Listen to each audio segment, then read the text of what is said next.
Hi, I'm Andy Acton. And I'm Chris Strevens. This is Dentology, the Business of Dentistry podcast. What a wise owl James is.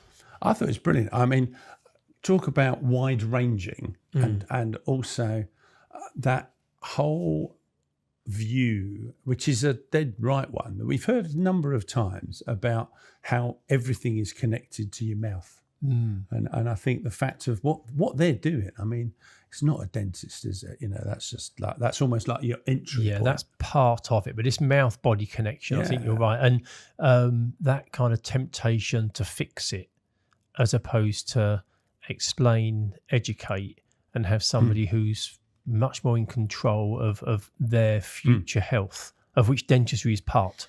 But it's future health. And I think also, you know, dentology is the business of dentistry. If you want to differentiate yourself, I mean, there's two. One is about the care of your patients, and that definitely. But also, if you want to differentiate yourself and make yourself probably more financially successful, it's got to be the way, hasn't it? You know, you are tapping into something that is much needed that other people aren't tapping into. It feels very trailblazer-like at the moment. I was fortunate. I went to James's practice. He kindly invited me to the launch. It's an impressive place. Yeah. It's a very impressive suite. But just, and not so much the how it looks, it's the how it feels. Yeah. It genuinely has dentistry at its core, but lots of other elements that they're not bolt-ons, they're integral. It's integral. They're integral to what's happening. That starts with dentistry. Yeah, that's brilliant. It might make people think about, particularly younger dentists, where dentistry is going and where they might be in the future. Especially about ortho. Yes, yeah. No, it's a fascinating episode. So here we are, another Dentology podcast episode, and I can't believe it's almost unfathomable that we've got so far into the process and we've not had this gone yet. No, I think he's been eluding us. Oh, I think that's what it is. I didn't even think about that. What, he's avoiding us? What, James the Ninja, as he's known. Ninja Goolnik. Smooth. It's not true. It's not true. He's an incredibly busy guy, and we're going to find that out as we go through. So today our guest is Dr. James Goolnik. James is a dentist, recently founded Optimal Dental Health in Marylebone, a fantastic looking practice at that. Past president of the British Academy of Cosmetic Dentistry, the BACD. Head judge for the Private Dentistry Awards, taken over as his first year coming up later on in the year, which should be exciting. And author of Brush and Kick Sugar. So he's no slacker. That's got a big business card. He's no slacker. He's a hard-working guy. Welcome, James. How you doing? Thank you very much, Andy and Chris. It's lovely to be here. I'm sorry it's taken so long to get on the card. I didn't say eventually. For good reason, James, as we'll find out. You're not short of things that are keeping you busy. We waited for him to do something important. Yeah, there's always another project going on. So, you are Mr. Project for sure. There's no doubt about that. Project. My wife was saying about this, like, you'd never just sit at home, because you wouldn't. And it's like, no. No. I think you're destined to always have the next thing that you're moving on to, which is a great way to live your life. Yes. Before we get into all the dental stuff, people are the thing that's interesting. So let's get back into your childhood. What was your childhood like? And can you look back to your childhood and say that the reason you're the person you are today is because of something that happened in your childhood or your upbringing? Because you're a very dynamic, progressive, go-getter type person. So can you give us some context to your childhood? Yes, I'll try my best. So my childhood was very happy. Just one of two. I had a younger brother. I still have a younger brother, I should say. I have a younger brother, and both my parents are still alive. And I was in northwest London, so Highgate, if anyone knows that area. Oh, very nice. Very leafy, near the Heath. Really enjoyed it. At school, I wasn't that sporty. So I wasn't that good at football and rugby and all that stuff. So I actually got into shooting because that was the only thing that wasn't involving running around a pitch. And it couldn't be at the opposite end of the spectrum because you literally have to lay there and do nothing. Yeah. But actually, interestingly, you have to better control your breathing. Yes. It's all about the breath and about it's all mental resilience. So I think I picked up a lot of mental resilience there and timing, and it was fascinating. And I became a marksman and did lots of shooting at school. It was all air rifle and target shooting, things like that. And I really enjoyed it. Actually, it was fun. I haven't shot anything for the last 20 years, but it was all paper targets. We went to Bisley and things like that. So I really enjoyed that. The one thing I really, really detested and I couldn't do is because it was swimming, and I couldn't swim. So I was actually, and none of the teachers believed me. So it's like I was always hiding in the corner trying to avoid the swimming. And then when it came to, I was 12. And I had a new swimming instructor at school, and they still didn't believe that I couldn't swim at that stage. So their technique, which would never be allowed now, was to push me in the deep end. Excellent. I was going to say that's got to be coming. Young James, you will learn how to swim. Yeah. Character building. And this is the best way to do it. So off you go. And the rest of my class was in a bit of shock. They were partially right because I managed to get out the pool. I don't remember how I got out of the pool, but I managed to get out of the pool in my little Speedos and ran all the way home with the swimming instructor trying to catch up with me because he was realizing that he was in the wrong. So interestingly, James, you've either just done or you're training for a triathlon. So yes. was that the beginning of the swimming and the running? You combined the two things. You just needed a bike, and you were there. Yeah. There was no bike there, so I ran home, and I remember he had I think it was a Triumph Spitfire. You might remember those. And he was racing after me, but I was faster than the car, and I managed to get home. And my mum opened the door and saw me dripping wet with my swimming trunks on, with the teacher running up the drive trying to catch me to explain why he threw me in the pool. So that was my instant thing. And actually, interestingly, I taught myself how to swim later in life and got over that, and just did a 2-mile swim in the Serpentine. And there was moments there of having to control your breathing, get over things. And I think that was part of the thing. If somebody tells me you can't do it or it can't be done, that would give me the challenge. If somebody said just do the swim, I'm not that interested. If somebody said you can't do that swim, then that's like, okay, I'm going to prove you wrong. And I think that resilience thing, word can't. The resilience, it has to be built up personally. You can't tell somebody to be resilient, or you read a book and become resilient. You have to go through the process yourself to build up those layers, don't you? Yeah, you just build the muscle up and build it and just prove yourself to do it. And every time I overcome something, it was like, okay, well, I couldn't run. Okay, I'll run the marathon. And when you do it, it's like, okay, that's another sort of tick. And you think, okay. And if you think about you can't doing something, it's like, okay, well, I did the marathon. I couldn't swim, but now it's on 2 miles in a Serpentine in a wetsuit. Well, I couldn't do this. Well, actually, I did this. And you keep using those and building that. For me, it was building that memory to think, okay, well, when I had that problem, and when we built a house in Wimbledon probably 10 years ago, and the estate agent said, well, you can't put a balcony, you can't do that. And it's like, okay, well, I think we can. So finding an architect, Gary, who helped me and said, yeah, we can do it. We do it in stages. So actually, when somebody says they can't do it, so that's the worst thing anyone can say to me, you can't do that. Because it's like, okay. But also, I think with resilience... James can't give me a huge amount of money then. Yeah. The sound went there. I hear that one. No, did it not work? Damn. But also, I think with resilience, it's fascinating that you learn to swim, which builds resilience, which then it impacts your ability to build the house you want.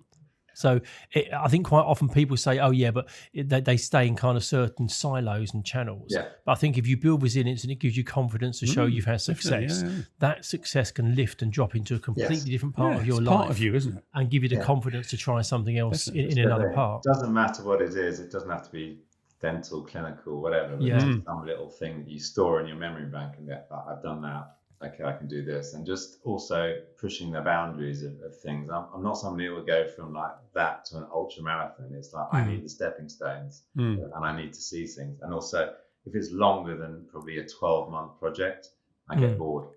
I need a 12-month timeline so I can see it and feel it and taste it and then do it. Yeah. So why dentistry? Did you love it before you started? Have you grown to love it? I love it now. And I think if anyone's listening, this is the best profession ever. And I would do it in a heartbeat again if I had the choice. That's nice to hear. So, and every time I do a lot of mentoring and things for young people who are thinking about doing dentistry, and people who come in and spend a day with us, and sixth formers go to sixth form colleges and things. I think it's a great profession. And I think when I was looking, I was always very good with my hands and liking building things. I love to do airfix models and things like that, and Lego and all these different things. I like to make things. I was good at biology. And my father had his own business. He was a bit entrepreneurial, and he said, "You never can work for anyone else. It's always best to be your own boss. You have your own destiny. You can choose your hours and what you want to do and how you're doing it." So that was drummed into me when I was younger. And then sort of looking at, I'm Jewish, and a lot of Jewish boys are like to be accountants. That's the sort of top career. It's like, you've made it if your son or daughter is an accountant. It's like, okay. So I spent a day with an accountant, and I was sorry if anyone's listening to this. I was just really, really bored. I just didn't see it, and looking at the numbers, and okay, there's people around. I just didn't. Interestingly, I married an accountant now, so full circle. It's that can't thing. It's that can't thing. I can't do accounts. Oh, I'm marrying an accountant. Yeah, it's good. She's a psychotherapist as well, which is also very useful. So, and I spent a day with an accountant, I spent a day at the GP, and there's just so much paperwork. And I enjoyed the interaction with the patients, but there's this paperwork, and then it's like, why can't you do that? Well, the NHS won't fund that. Why can't you do that? Well, can't get, the patient won't do that. And then virtually everyone ended up with some sort of tablets at the end of it. It was a prescription. It was like, okay, it just came for the prescription. And then I spent a day with dentist. Dr. Bay is in Highgate. He's retired now in North London. And he was my dentist. I spent a day with him and just loved it. There was a real vibe around the practice. He was getting to know his patients, chatting. I loved all the intricacy in the mouth and making things and building things up as well. But just the connection he had with his patients is what I loved. And then the small team. And it was a small practice, probably 3 or 4 surgeries, but I just loved the interaction, how it was working, and it was like, okay, I can do this. The amount of people we've had on over the episodes we've done that cite work experience has been, I think that's probably the single biggest factor to pointing people towards. I think lots of people perhaps have family pressure to go into it. It's kind of like say it's kind of pharmacist, dentist, or a failure type kind of attitude. But beyond take that out, I think without a shadow of a doubt, work experience has a massive impact, because you get to see and feel what it's like. And I'm not sure it's as easy for people to get the work experience that you would have had back in those days. Well, you could just go in and there was no paperwork or anything. You just ask somebody, come and have a sit down, and there was that with it. And I remember when I first worked with him, he wasn't wearing gloves. There's like no gloves. It was like, and people like panicked. Like, how can you do dentistry without gloves? It's like, okay. I can't remember who it is, and I wouldn't say if I could, but there was one person who did work experience, and they actually treated a patient. They got involved in delivering the treatment. I reckon that if I asked, I probably could have done it. But absolutely bizarre. So you were saying your father was kind of, be self-employed, be entrepreneur, have a business. I think quite often associates forget that they're still in that category. I don't think they always think of themselves as being a self-employed person. They see themselves as working in somebody else's practice.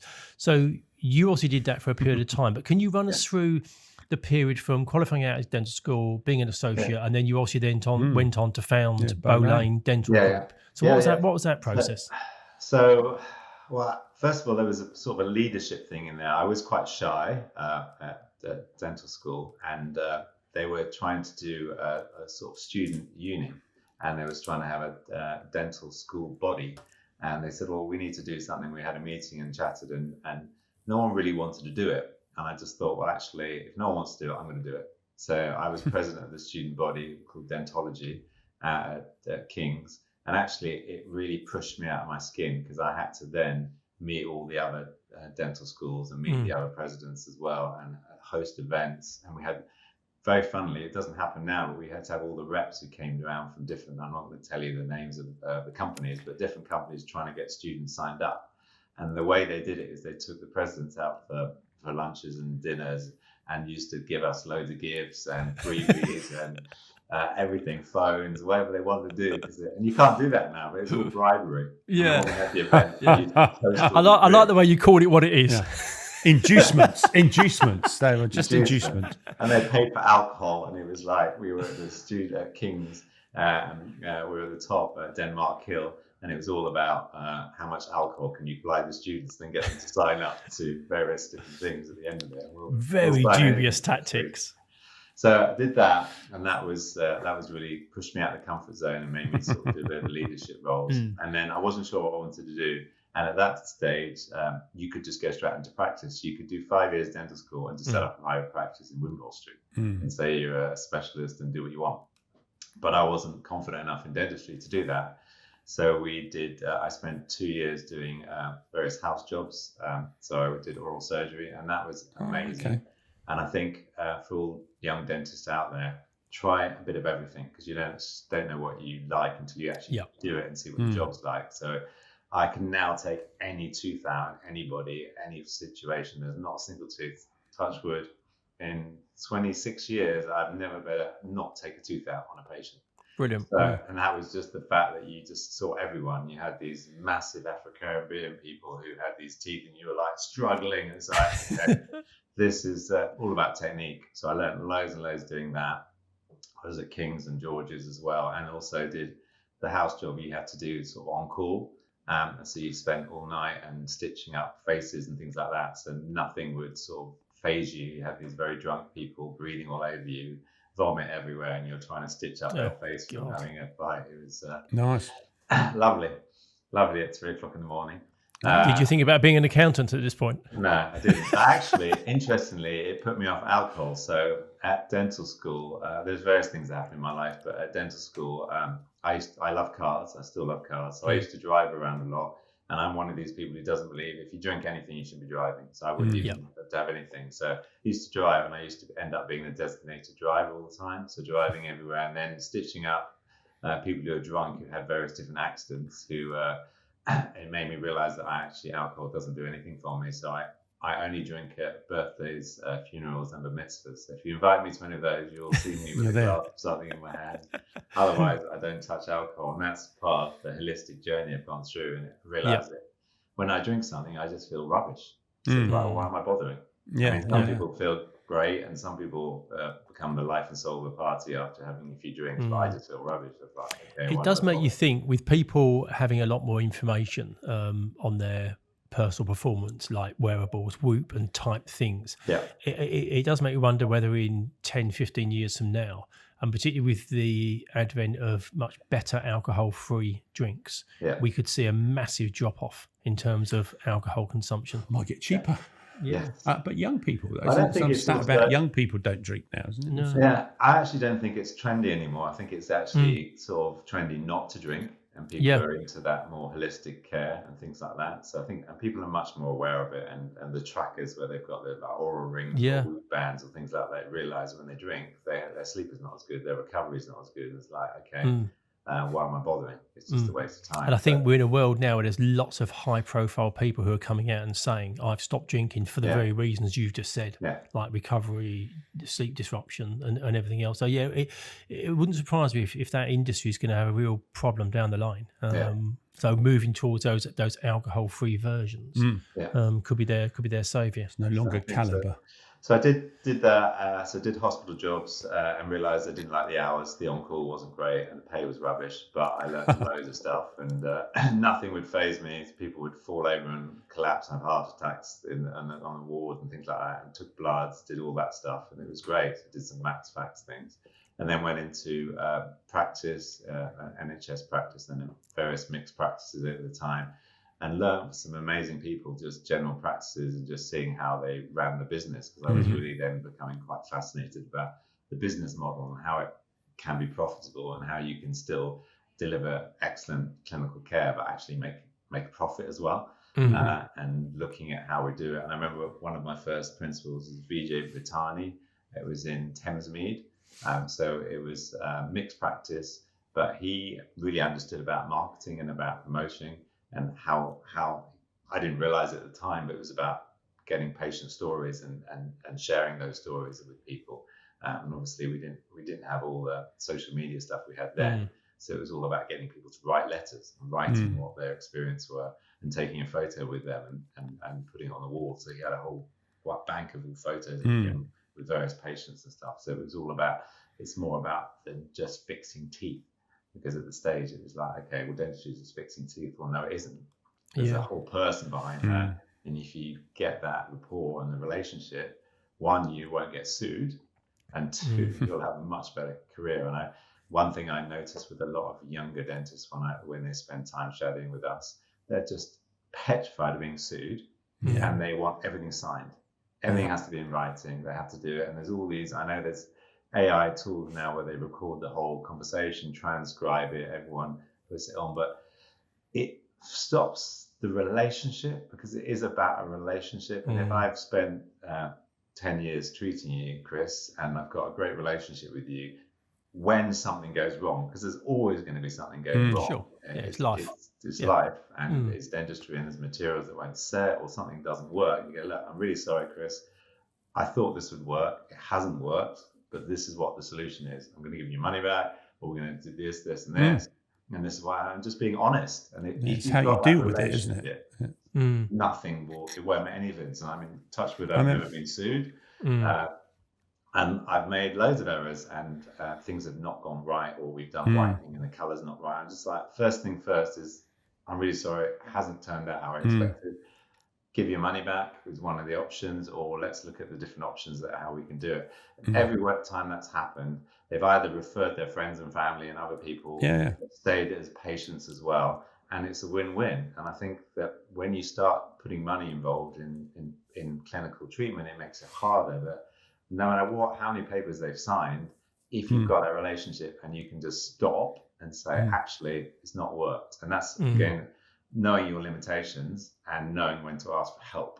It's like, okay, this hasn't worked. I always remember better at it than me. We listened to Raj Ratan. He tells this story that he's told to so many FDs, and he was saying that when he did his FD with this dentist, that the burr broke off in the patient's mouth, and he said that the patient had such a good relationship, or the dentist had such a good relationship. Said the patient was almost apologising for having such terrible teeth that it broke his drill, and he said but you can only have that if you've got that relationship with a patient. I think you're dead right, James. You're dead right. You can pick it up really quickly, a rapport. So now we've got this new clinic, and we'll talk about it later on. But because it was a squat, and I had day one no patients, so I can book 3 hours for a consultation because I've got nothing else to do.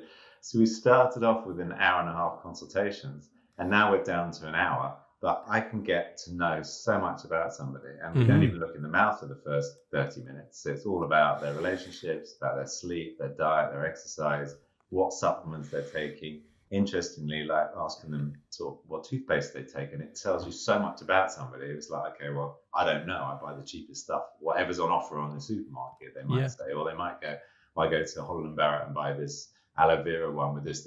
You can instantly then, okay, well, this is where this conversation's going. I know what's important to them. That's really interesting. I never really thought about that. And the fact of someone asking what their toothpaste is, it sets them as to who they are, doesn't it? Yeah, sets them to what their values are. If they say, well, I don't know, my wife buys it, you go, okay, well, now we know who has the trousers in the relationship. Is she in the waiting room? Let's get her in and discuss what does she want your outcomes for your mouth to be. So just understanding that is really interesting. And again, asking about supplements, because so many more people are taking vitamin supplements or multis. And actually just, if they know what they're taking, then you know what their sort of level of health knowledge is. If they just say, oh, I take nothing, or I'm not injured, you know roughly then how the conversation is going to go about it. And then also finding out if people who are diabetic and, okay, what's going on, what's the triggers. And you can that opens such a big conversation. And then you know what sort of dentistry you're going to do and how long it's going to last, how often you're going to see them. And you can just pick those up. And I think people do need to spend longer on that first visit, getting to know the patient, rather than 2 seconds like, are you allergic to anything? And you do so you floss, everyone's going to say no or yes, but they don't, and they're not. And then you look in their mouth and that's it, and you've lost that rapport, and there's no rapport then because they don't know if they trust you or not. I think that's a big thing. It's the astrology principle, as we learnt in the bank. Yeah, exactly. Yeah, ask more questions. The more questions you ask, the more people believe you. You've just described kind of how you're operating at Optimal Dental Health, your latest venture. But if we go back one step to Bow Lane, were you employing these strategies and tactics at Bow Lane? Did you have a similar approach in terms of a long first appointment to build that rapport, gather the information? First appointment, but also at Bow Lane it was very different. So Bow Lane opened in 2001. We were right in the heart of the city of London, and at that stage every practice was very traditional. Everything was either blue or green. Virtually every practice had a logo with a tooth on it. And it was all about, I'm the dentist, I know best. Sit down, open your mouth, and I'll fix you. And that was it. And there was nothing else to it. And there was no conversations about cosmetic stuff or what we can do. Hardly anyone was taking any photographs. So it was very different. So I set that up to, first of all, it's purple. That's my favorite color, if you didn't know. And it was when you'd be hard to not know it. If ever you've seen you anywhere, there's always some purple. Purple there. It's always a splash of purple. And when I ordered the chair from ADEC, we got plum, and I was the first practice in the UK to order that colour. It was a special order to get it over, and now lots of practices. Oh, well, that's interesting. So, and it was just, I just wanted to do things different. So I wanted it to smell differently. So we had all the aroma stones and spas, things.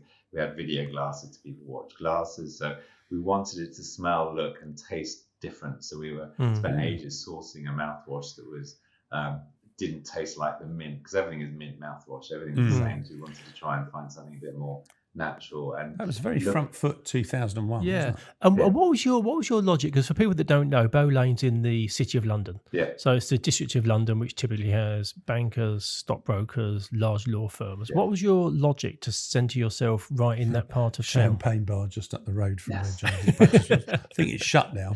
Well, I did. So basically what happened is that I was doing a master's degree at the Eastman.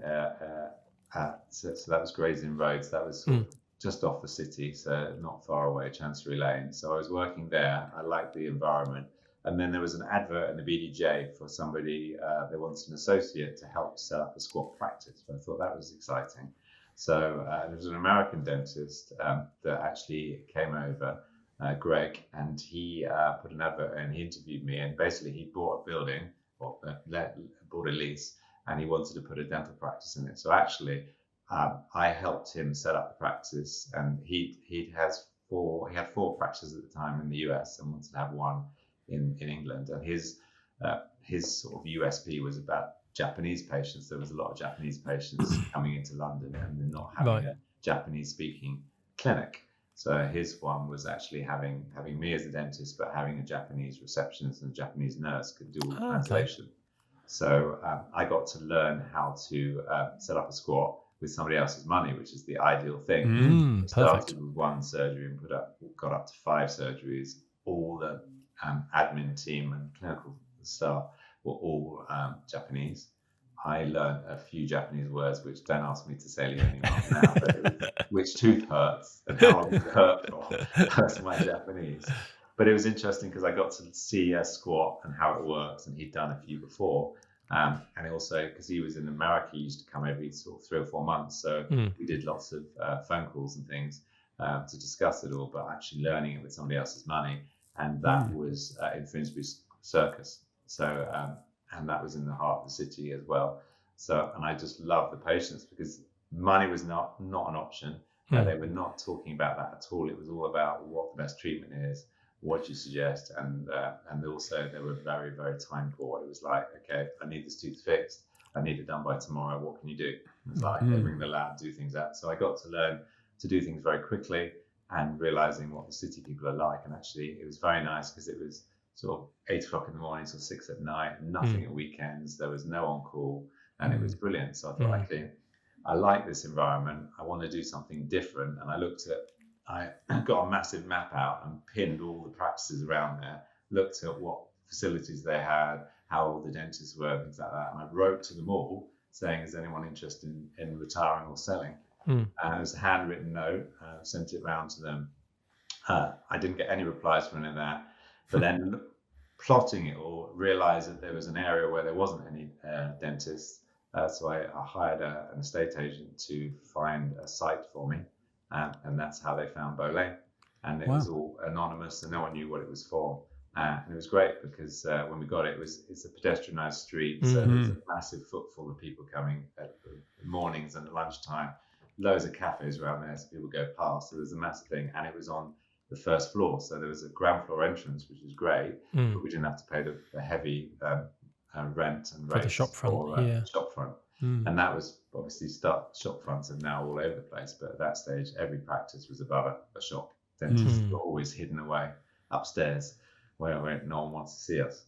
But it was great because then I started to market and network because I knew where the other dentists were, and I spent a lot of time with gyms and physios and things like that going in and just talking about it, because we didn't look like a dentist and we were very open and honest and made it very approachable.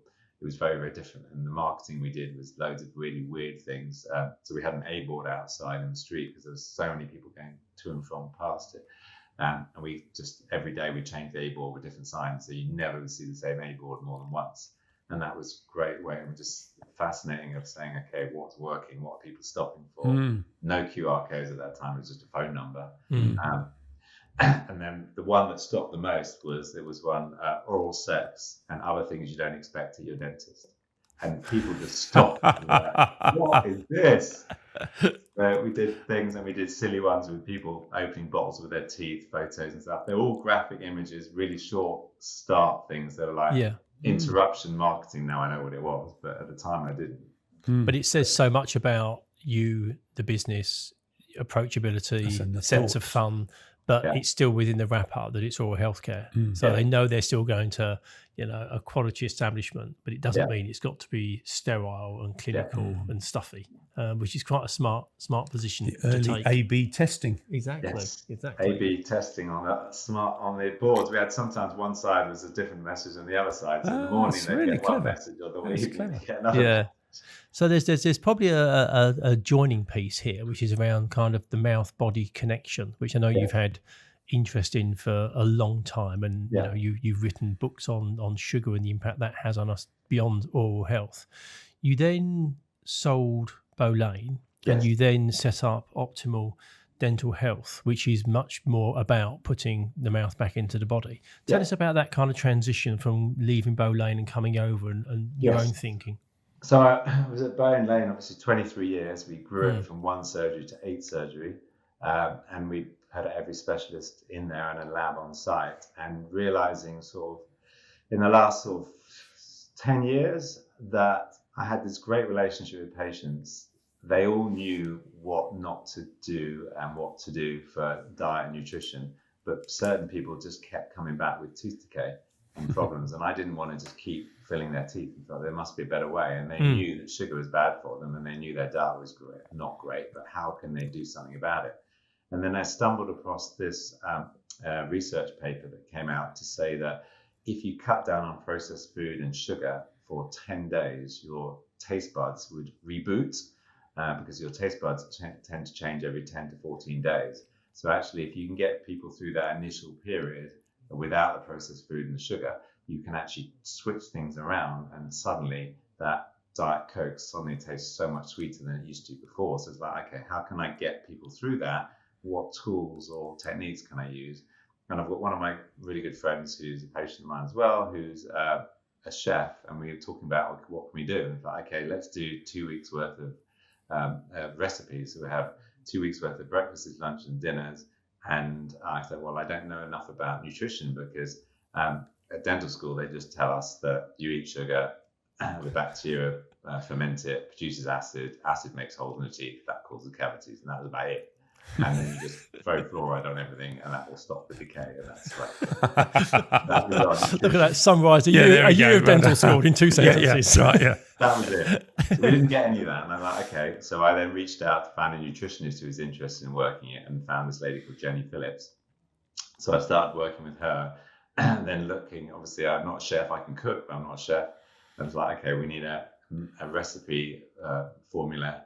We need a photographer who does food photography to make everything look amazing. And I got all this team together. And that was one thing that I've really enjoyed throughout my career, is going out of the box into different professions or different industries. Yeah, Because definitely. it's such a small industry, dentistry, everyone knows each other and everyone sort of knows what's going on. But actually, as soon as I go into the diabetes conference or something, I'm different because no one knows much about oral health and dentistry in that. So they're really fascinated about what I can do with them.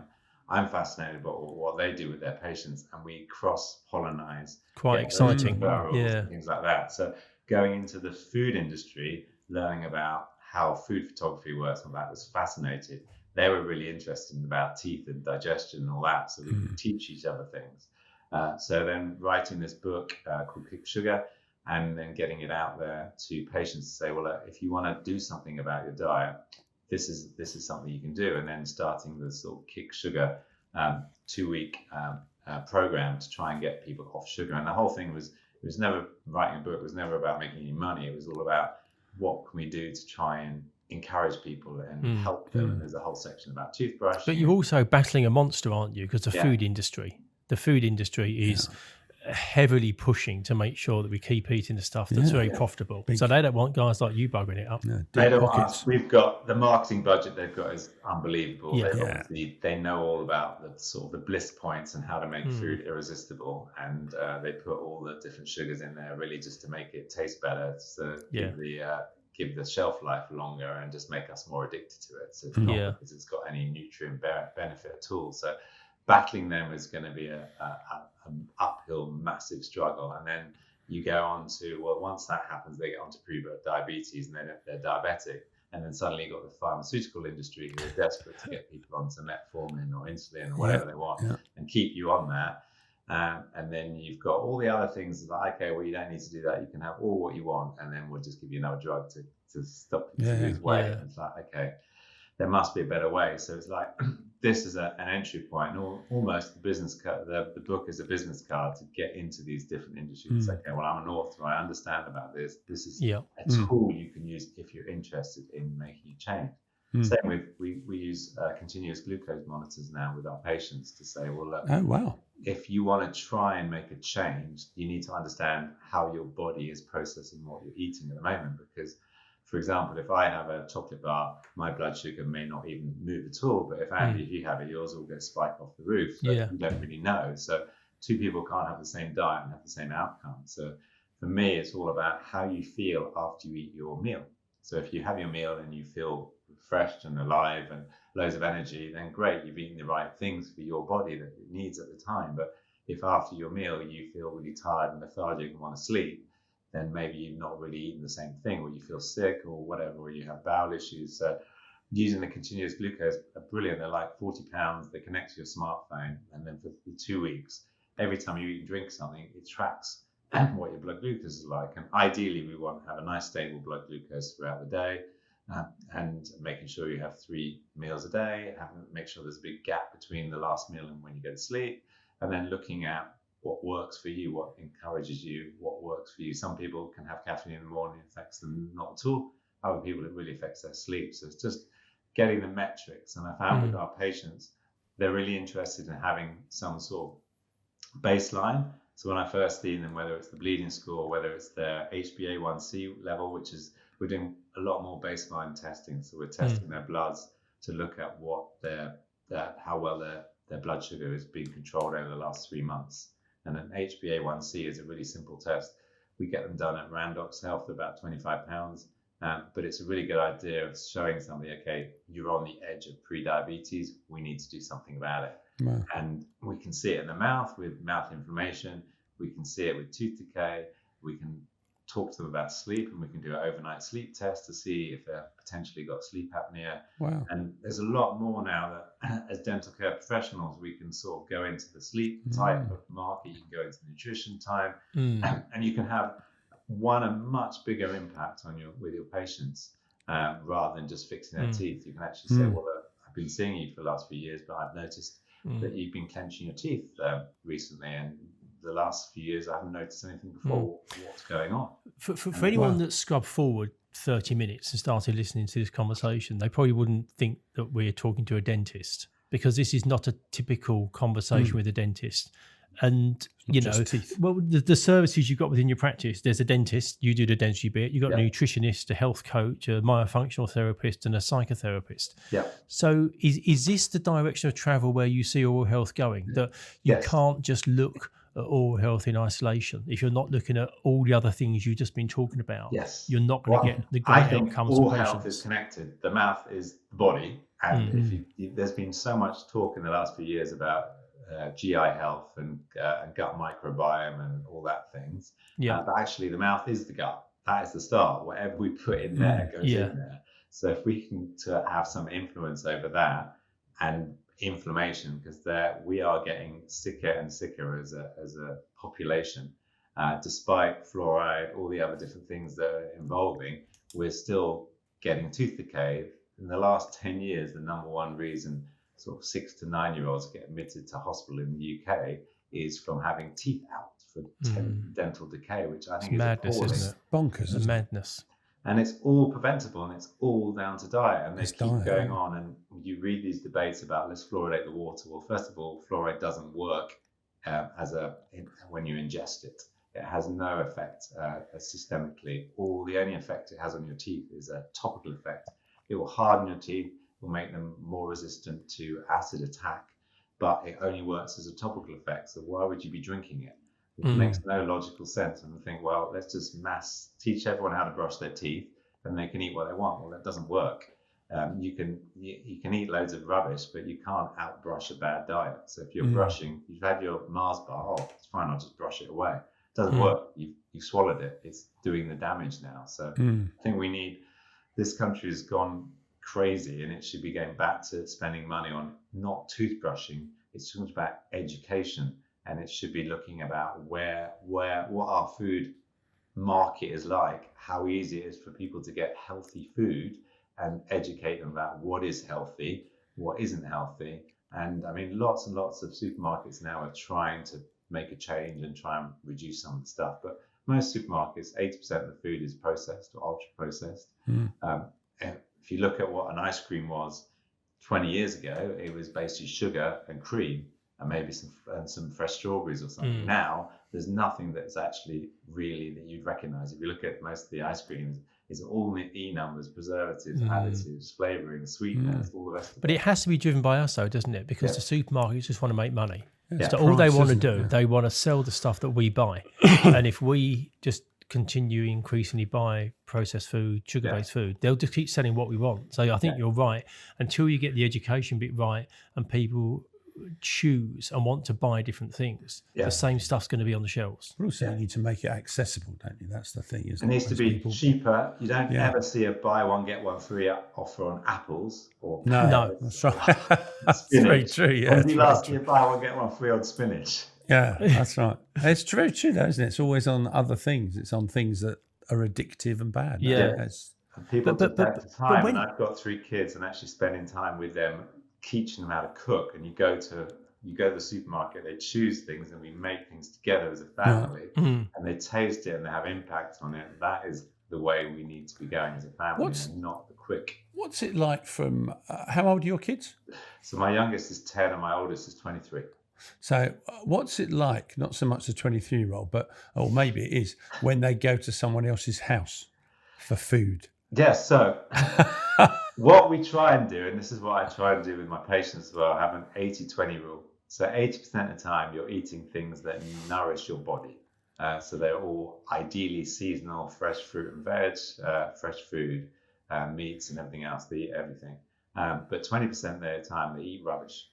And we know they're eating rubbish. And that's the first educational thing, is like knowing what's good for your body and what isn't. And that could be the continuous glucose monitor. That could be some training about just general foods and what is good food for you and what isn't. And then transitioning people from maybe white breads they're having to brown breads to wholemeal breads to sourdough and things like that. So you can have better foods, but doing that. But they know, and what the trick we tend to do, and it'll probably come out now, is we tend to feed them before they go to a party, so they're not as hungry. that helps a bit. But they know, and they're going to have sweets, and it's fine. It's just I'm intrigued as to whether they will be those sort of champions. So, when someone brings something out, one of your kids goes, "Oh, do you know what's in there?" No, most of them know I've written a book, and they know, oh, your daddy's a dentist, and they're going to say this. But I want them to, at birthday parties, we have cakes for birthdays. It's fine. Yeah. It's okay about it. But when my wife makes a cake, it's got a fifth of the sugar that has in the recipe. We need the sugar for the texture and for rice and things like that. We don't have cake every day, so it's like the problem we've got in this country. People basically have cake for breakfast, lunch, and dinner because they're having cereals which are full of sugar. So I mean, it's part of the book is looking at what's in it first of all. And if you are buying stuff from the supermarket, the simplest way is look at how much grams per 100 grams of sugar in. So my sort of line is to try and get under 10 grams per 100 grams of sugar. So if they're on their Frosties or whatever, which is on 27 grams per 100, try and find a supermarket own brand or mix it with half Frosties, half cornflakes, and just get it to under 10 grams per sugar. Because if you try and go cold turkey, most people either reject it, they don't like it, or they'll do it for a few weeks and then get back to it. So I think when we did something, I can't remember I think it was for my daughter. It was not to do with sugar, but it was to do with like gluten and milk. And I was amazed at the things that have sugar in them that you just think, why is there sugar in this? It's fascinating, isn't it? You pick up something, you think, oh, well, this is going to be, I don't know, whatever it might be. And it's got sugar. And you're thinking, why is there sugar in this? Because it's a preservative, so it makes their food last longer. Yeah, it's amazing. Last longer, and it makes people eat more of it. So it's like can the dental profession fight back against the food industry? Because there's obviously tens of thousands of oral healthcare professionals countrywide, does there need to be a transition and a shift in terms of talking more about diet and lifestyle within 100%. A dental practice setting? Some people are not interested in talking about it, but I found hygienists and therapists are the most fascinated about it. They've got more time, they see their patients more regularly, and actually it's got to start first with the healthcare professionals. The worst thing you can do is try and teach somebody about this, and then you go into your kitchen, you're full of biscuits and chocolates and sweets and rubbish. So I would encourage people to look at their practices first, see what there is in there. That's very true, Bathroom, and try and provide healthy fruit and veg for people. When we provide lunch sort of once a week, and having something a bit more nourishing for people to educate them a bit more. Give them some copies of the book. If people write in, I'm very happily send some copies of the book out to different practices to get them work. So start in your own place first. Look at your own health and your energy and what you do to nourish your body. And then to start having a conversation, maybe have a question in there about diet in your medical history. It's like, what diet do you have? Because you're finding out if they're vegan or vegetarian or what their issue is. And then asking about sleep as well, because that's a big thing, and just starting that conversation first. And then if you're interested, there's loads of courses you can do to learn a bit more about nutrition, but if you're not interested, have some resources, whether it's some leaflets to give out, some website links that you can send people to. And this is a great business growth area where you can network with your local naturopaths, your local nutritionists, dietitians, and say, look, I've got patients that have inflammation, so whether they've got gum disease and a lot more bleeding, or patients who want to lose weight, or patients who've got cavities, and say, can I refer them to you? Can we do something? So actually having a referral, and the same thing, they can refer people back to you. So start networking in your area, find somebody who's interested in having that conversation. And then when you see somebody, so I had a lady in last week who is in remission from cancer, and she's on various different drugs, but she said, she just feels tired all the time. And so I said, well, have you spoken to the doctor about it? And he said, oh, it's normal after cancer. I said, well, probably not. What's your diet like? And he said, well, when I feel tired, I just have sweet stuff. It's like, okay, that's not going to help. And we think actually she's probably going to be slightly anemic. So I've sent a list of blood tests that I'd like to do, which I've sent to her GP. And the way we work is we just send it to the GP, and if the GP is interested, if they're not, we just send them to Randox Health, one of the private providers. But then she's now working with our nutritionist now, who's going to, once they get the blood results back, they're going to work with her. And that's just another area that we feel like we nurture. You wouldn't have thought that by going to see the dentist, you'd have been getting help in that direction, would you? Do you get any, James? Do you get any flack from people because you're Mr. Sugar? suppressor. Right, I'd say you must get a bit of flack from places. People don't want, if they assume that I eat just green vegetables all day and nothing else, and so if somebody sees me with anything sweet at all, they'll like take a photo and say, "I'm going to tag you in that." So fine, that's my 20%. But that's the thing about the 20. But also, I know you're a fan of licorice. Yes. which is a natural sugar. So there are ways of managing it, aren't there? There are ways of managing it. Cinnamon is a really good thing you can put to give you the sweet thing, taste as well. And it's for me, I know I'm having it. If I'm having the sugary thing, I know I'm having it, and I'm not having it to change my mood or anything. It's not like, oh, I'm feeling depressed about something or sad, I'm just going to have a Magnum or something. It doesn't work for me like that. But if I want to have something, I just have it, and that's But the thing is, I think as well, by having that outlook, there's no stigma, there's no guilt. Because I think a lot of people, when they eat, they know they're eating a bad thing, so they feel a bit embarrassed or a bit guilty. Whereas if you just own it and acknowledge it, because it sits in your 20%. Yeah, that's right. Yeah. So I think it's that, and also realizing that I'm human and I'm having these things, but I'm having food that I enjoy, and I think that's the thing that people do need to have. Is like, okay, who wants to live to 150 and just eat vegetables all day? Because you need to have for me, I like a balanced variety of different meals. And go on your H's with a Magnum in your hand. Is that what you're saying? I actually don't like Magnum. I find it really sweet. And that's the interesting thing, is when you cut down on sugar, things become just so sweet, and you go, did I really enjoy that?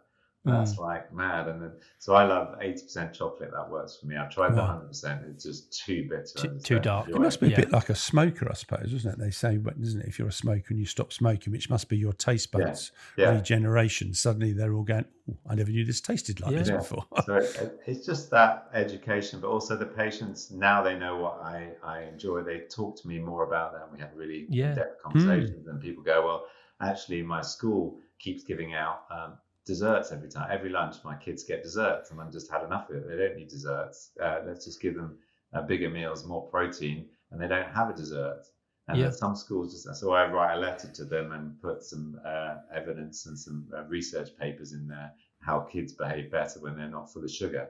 And actually it's a win-win, so they can then cut down on desserts. And that's something that dentists can work with and the team can work with their local schools and say, well, look, especially us being parents, saying, look, I've noticed this child has had loads of decay.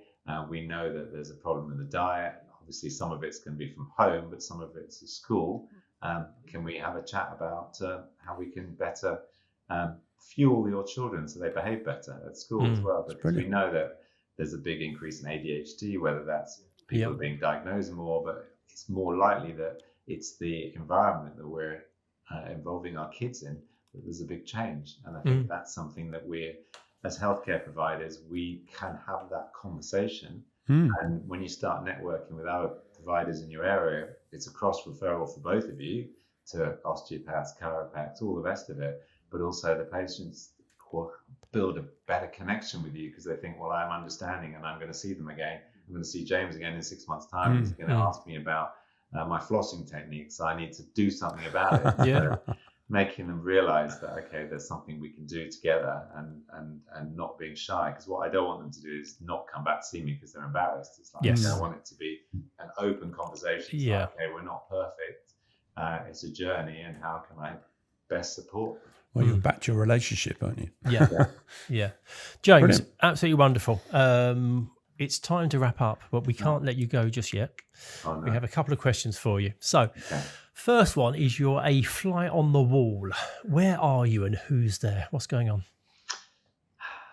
It's a tricky question, but I think, and this is going back to my cosmetic dentistry roots and BACD, I'd like to be, and I've met this man once, he's a dentist called Van Hayward, and he is the inventor of tooth whitening. Oh, wow. And tooth whitening was the first sort of the entry point to cosmetic dentistry. It started off, and then Bright Smile came, and Zoom came, and Dorfman and Discus Dental and stuff. But they actually invented, the way they found out with tooth whitening was they realized that hydrogen peroxide was very good at controlling gum disease and inflammation. And they wanted it, but the only way it can control it, mouthwash didn't work, because you needed to keep it in for sort of 4 or 5 hours. So they made these little trays. Now we call them bleaching trays, but they're very thin custom trays. and they used to put a gel. It was a 10% carbon monoxide gel they mixed up in the laboratory in the States, and they put them in trays, and the patients would wear them for 2 weeks overnight to address their aggressive gum disease. And the patients would come back after 2 weeks, and the gum disease and the bleeding was better, but they all came back with really white teeth, and they were going like, "Don't care about my gums, but my I've got really white amazing." teeth. Oh, that's interesting. Isn't When was that, James? When was that? That was 1976. Wow. Wow, that A long while ago. ago. So it's fascinating. Isn't it amazing that the byproduct of dealing with gum disease was the Yes. white teeth, which Yeah. has become an industry in its own right? It's a bit like the Post-it notes, isn't it? Apparently, some guy just tried to design a glue that wouldn't go off. Yes. So we've now got Post-it notes. It's one of those type of stories, isn't It's it? brilliant. I've met him a few years ago, and it was just it's just fascinating how it happened. And now no one uses it for gum disease. It's all for cosmetic work. Cosmetics. But for dentistry, it's amazing because that's the first non-invasive treatment we can do. But also, it starts people looking at their smile and actually taking better care of themselves. They brush better, they floss better because their teeth are better. And then they start going, well, this tooth's a bit crooked now. Can you do something about it? And entry point for other cosmetic treatments. So. Brilliant. And our follow-up question is, you can meet somebody. Who would you like to sit down and have a conversation with, given the opportunity? Okay. It's a tricky one. If I could meet anyone, so I would think 1920s. So going back a little bit further, and we're looking at nutrition and diets, and we're looking at a dentist. Now I'm going to try and remember his name. Now this is embarrassing. I can't remember his name. So nutrition and physical development, 1920s. It's going to come to me in a second. God, that would have been. I'll buy you some time while you're thinking of it. But to go back over 100 years, Google him. To be looking at nutrition and development back then, back then there wasn't really much, because just from the availability, Wasn't much dentistry. Well, I'll tell you, from a nutritional point of view back then, the food sources and the basic. Probably meat and 2 veg. I was going to say there wasn't that much available, was there? So you'd have thought, in my mind, I'm thinking that actually, back then, most people would have been capturing all the things they need just by lack of variety, because there was no processed food. Would there be a hamburger? Do you reckon hamburgers were around before? What, the 20s? No, I reckon. Frankfurters? Or hot dogs, as you call them? I wouldn't. No, I'd have thought that was. We're giving you a lot of time here, James. I'd have thought that was all probably post the Second World War. Do you reckon? Yeah, I reckon the processed food world started post Second World War. Would have been my guess. There wouldn't have been processed food, would there? Really? No. You think about it. No, maybe not. Should we keep talking, James, or do you need another minute or two? I need 30 seconds. And that would be very important in those years. Because obviously people were drinking lots of water and beer, probably. But also, if you think generally about the food industry and nutrition, it's become quite trendy to talk about in the past few years. But processed food has been around for probably way longer than people never we thought actually probably think of of. much of nutritional value, did they? No, They shoved it in and ate it. Crazy. So my dentist that I'd like to spend, and I thought I might be a bit sad giving 2 dentists actually. So I wasn't sure whether you wanted a dentist or non-dentist. If you're talking about a dentist, it's got to be Western Price. Right. Excellent. The Western Price was in the 1920s. He spent time going to 14 different sort of populations, and he compared the populations in dense sort of city areas to out in the Aboriginal areas, and looked at when they had natural food and natural food from seasonal foods and vegetables and things like that, and lots of fat-soluble foods, fat-soluble vegetables and things like that. He noticed that actually people had straight teeth, white teeth, no decay, good breathing through their nose, and no crowding, and realized that was all down to their diet and nutrition. As soon as they moved to some more industrialized, westernized foods, they had crowded teeth, they were breathing through their mouths, and they had loads of tooth decay. Wow. And realizing that actually it was all down to sort of fat soluble. And he called it Active X, and it ended up being vitamin D and K, and having sort of fresh foods. So that was Fascinating. Just as a kind of a side way to that, I remember reading an article, and it might have been Miguel Stanley talking about crowding and saying that because we're not chewing to the extent we used to in our jaw muscles, because we're not having to work them so hard, over time our faces are narrowing. Is there truth in that? Is that because nowadays we probably spend about 3 or 4 minutes a day chewing and eating, because most of our food is slush. We just like inhale it. That's attractive. It's gone. Whereas actually in the sort of the 1920s, we used to spend 4 hours a day chewing, because a lot of things took a lot harder effort to chew and break down and digest. So actually the fact we're not chewing as much, our muscles are not as the jaw muscles are and also our jaws are much narrower, and also which creates the crowding. Used to now just every orthodontist just takes 4 teeth out and puts straightening, but now we're looking at sort of early intervention where we actually teach people to breathe through their nose, swallow, use their muscles better and chew better, and actually then the jaw expands and there's space for the teeth, so you don't need orthodontics. So my prediction is there won't be any orthodontics in probably 50 years time, because we're going to be teaching people to breathe proper and chew proper. And you won't need it. So orthodontics, if you're thinking about going into orthodontics, I think it's a dying breed in 50 years' time. It's good for kids now. My granddad used to eat. He was a nightmare because he'd take forever, because he used to chew every mouthful. He used to say 32 times. Yeah. And he would just chew. Like if you went out for dinner with him or had dinner at home, it would just take forever. It would truly take forever. Oh, granddad, come on. And his logic was, he said, no, you have to chew it properly. Well, maybe there was a truth. I just thought he was mad. Yeah, James, definitely. That was wonderful. Thank you so much. Oh, it's fascinating. Thank you. Really interesting. A very kind of different take on where dentistry sits in terms of our all-round health and not just our oral health. Yeah. Thank you for your time. We know you got a lot on. All the very best. No, not at all. Not at all. All the very best with hosting your first Private Dentistry Awards later in the year. I look forward to that. Taking over from David Houston, who did a sterling job. We're throwing things up. So if anyone's listening, I'd love you to apply. If you're thinking about growing your sort of presence in the dental profession and wanting to learn and get out to the network and things, then please apply for Private Dentistry. It's going to be a great night, and it's a great way of raising the bar in the whole industry. So I'd love people to enter and go through the process. Brilliant. Lovely. Cheers, James. Thank you very much indeed for your time today. Keep well, and no doubt we'll catch up soon. Thanks, guys. Thanks, Andy. Cheers. Chris. Cheers, man. Dad up. Thank you for listening to this episode of Dentology, where we discuss the business of dentistry. If you like what you heard, please do subscribe where you found this episode. That would be amazing. And also follow us on Instagram.